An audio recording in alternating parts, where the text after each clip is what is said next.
Welcome to Swords and Hammers. Truth comes clothed in tales, and the soul remembers what the mind alone forgets. The world is loud, but for the next few minutes, it can wait. Take a moment, settle yourself, listen well. Come, let us begin. The Arithmetic of Alabaster. How a woman's waist became the world's wisdom. The sound changed everything. Not the murmur of conversation around Simon's table. Not the clink of cups or the shuffle of feet. The sound that stopped time was sharper, the crack of breaking stone, alabaster snapping at its slender neck. And then the silence, as every head turned, every breath held, before the fragrance hit them, like a wave. But we're getting ahead of ourselves.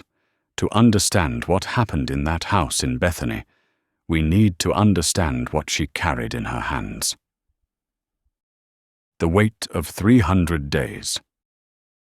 The jar wasn't large. You could cradle it in 2 palms, but it held the weight of a year. 300 denarii. That's what the spikenard was worth. 300 days of wages for a common laborer, not 300 days of surplus or savings or excess. 300 days of sweat. 300 sunrises and sunsets of a man's only marketable possession, his body, his strength, his time. For her, this wasn't abstract mathematics.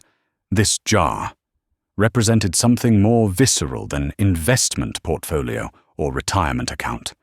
In a world that offered women few options, this was security itself. This might have been her dowry, her only path to marriage and provision, or her insurance against destitution, the only thing standing between her and begging in the streets when age made her unmarketable. The oil inside had traveled from the distant Himalayas, extracted from spikenard plants that grew nowhere else on Earth. Merchants had carried it thousands of miles across mountains and deserts. Wars had been fought over such trade routes. Vast fortunes had been built on such commerce, and she was about to pour it on a man's head. Here's what makes this moment unbearable in its beauty. She had to have known what she was doing. She wasn't impulsive. She wasn't foolish. Take a brief moment to look at where this event takes place. It is in the house of Simon the leper.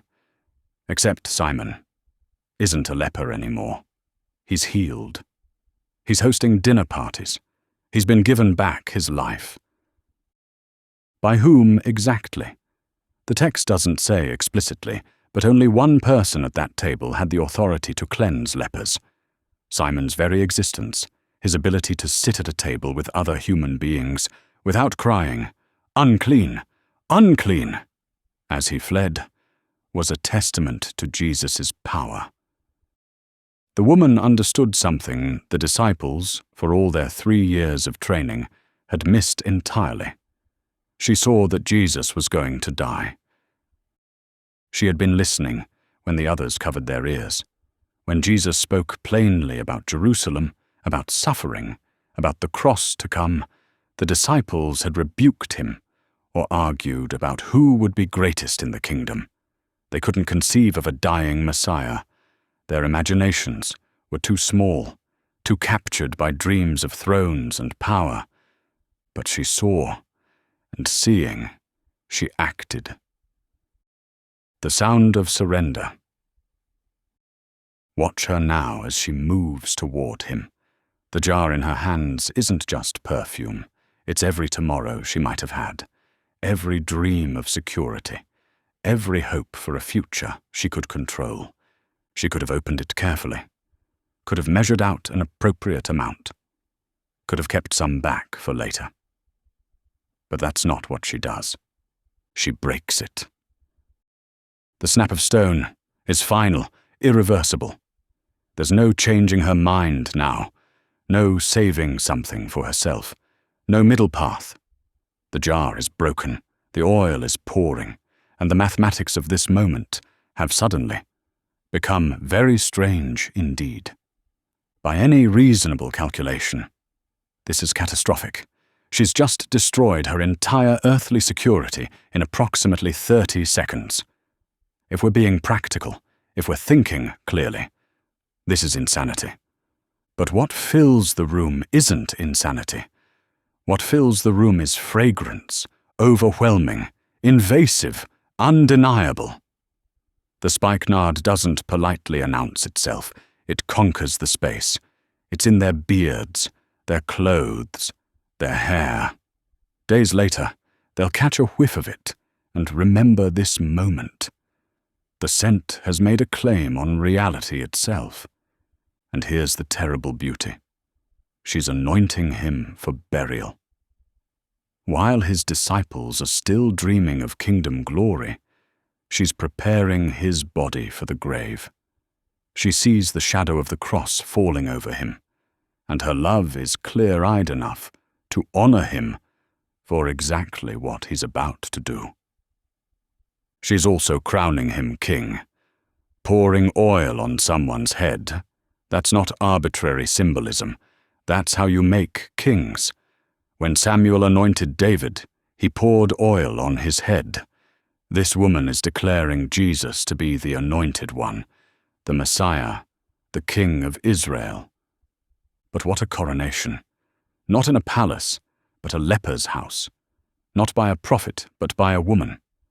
Not with the acclaim of crowds, but with the grumbling of disciples about to begin.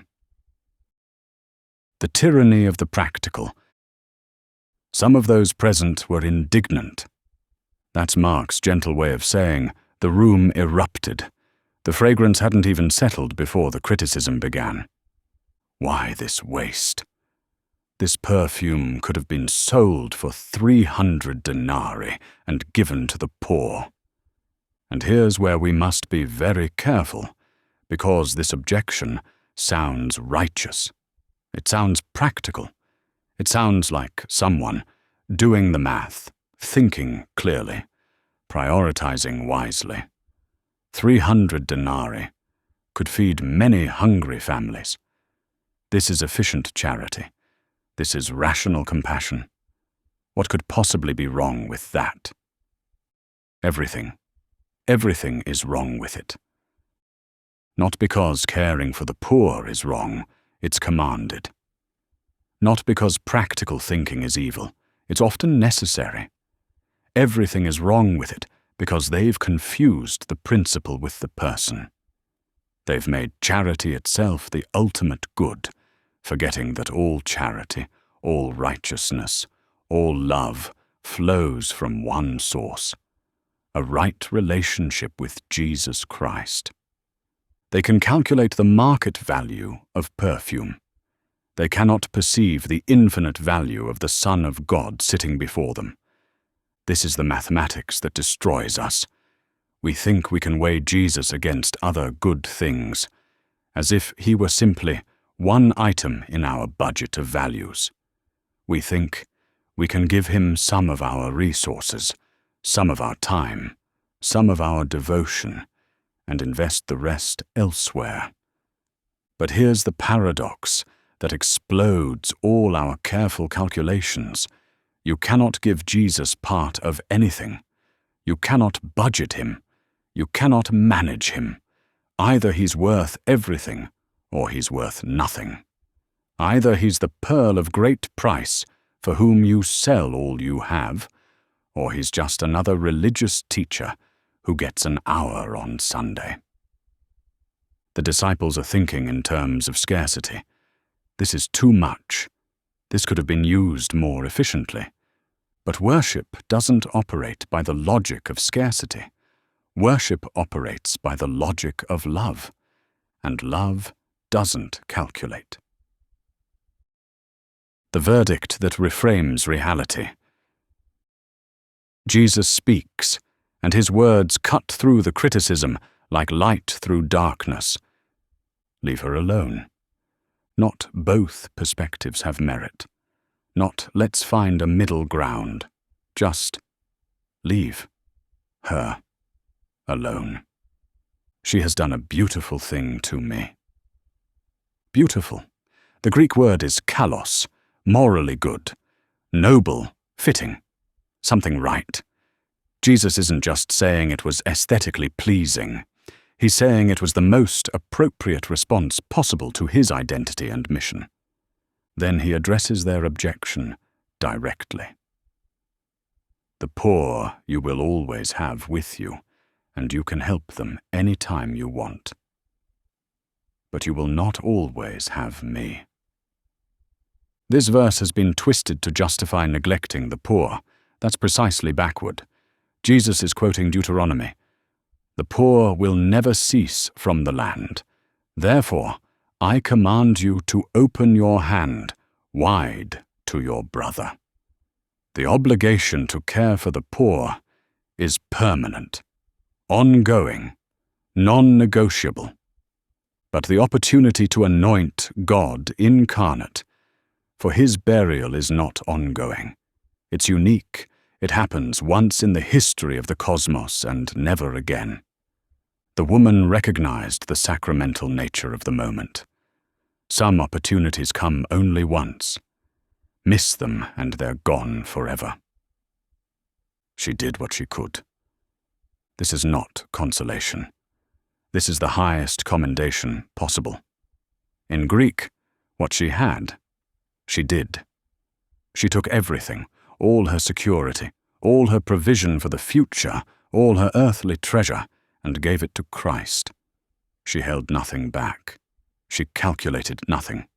She simply poured out her life. Compare her to the rich young ruler who couldn't surrender his wealth. Compare her to Peter, who would soon deny 3 times that he even knew Jesus. These men had much and gave little. This woman had little and gave all. And then Jesus makes a promise that should stop us in our tracks. Wherever this gospel is preached in the whole world, what this woman has done will also be told as a memorial to her. Her act isn't peripheral to the gospel, it's essential to it. Her story and his story are now eternally intertwined. You cannot tell one without the other. The fragrance that remains. John's Gospel adds one detail Mark omits. The house was filled with the fragrance of the perfume. But Jesus promised the fragrance wouldn't be confined to one house in Bethany. Wherever the gospel is preached, from 1st century Jerusalem to 21st century Dallas, from Roman catacombs to suburban megachurches, her story is told. The scent fills the world. So here's the question this text must press upon every heart. What is your alabaster jar? What are you clutching? What treasure are you keeping sealed and safe? What 300 denarii are you convinced you cannot possibly pour out for Christ? For some, it's money, the amount beyond which you will not go. For others, it's time, the schedule you will not surrender. For still others, it's reputation. You'll be a Christian as long as it's respectable, but you won't be a fool for Christ. The gospel, however, makes an exclusive claim. Jesus didn't say, I am a way. He said, I am the way. I am the truth. I am the life. This is either the most arrogant statement ever made or the most important truth ever uttered. There's no middle ground. And if it's true, if Jesus Christ is who he claimed to be, then what earthly treasure could rationally compete? What security, what comfort, what possession, what dream could logically be held above him? This isn't legalism. The woman didn't earn Jesus' favor by her sacrifice. She sacrificed because she saw his worth. Her giving wasn't the cause of her acceptance. It was the response to his preciousness. The call of the gospel isn't to cautious, calculated, comfortable discipleship. It's a call to break the jar, to pour out everything, to love Jesus Christ with such reckless abandon that the world thinks you're wasting your life. And perhaps you are, by the world's standards. But by the only standard that matters, by the measure of eternity, by the mathematics of the kingdom, by the logic that will govern reality when this present age burns away like morning mist, you will have done the only rational thing. You will have given your life to the one who gave his life for you. The woman in Simon's house shows us the way. She took what she had, all that she had, and broke it for Jesus. And Jesus said, "This is beautiful." May he say the same of us. Selah.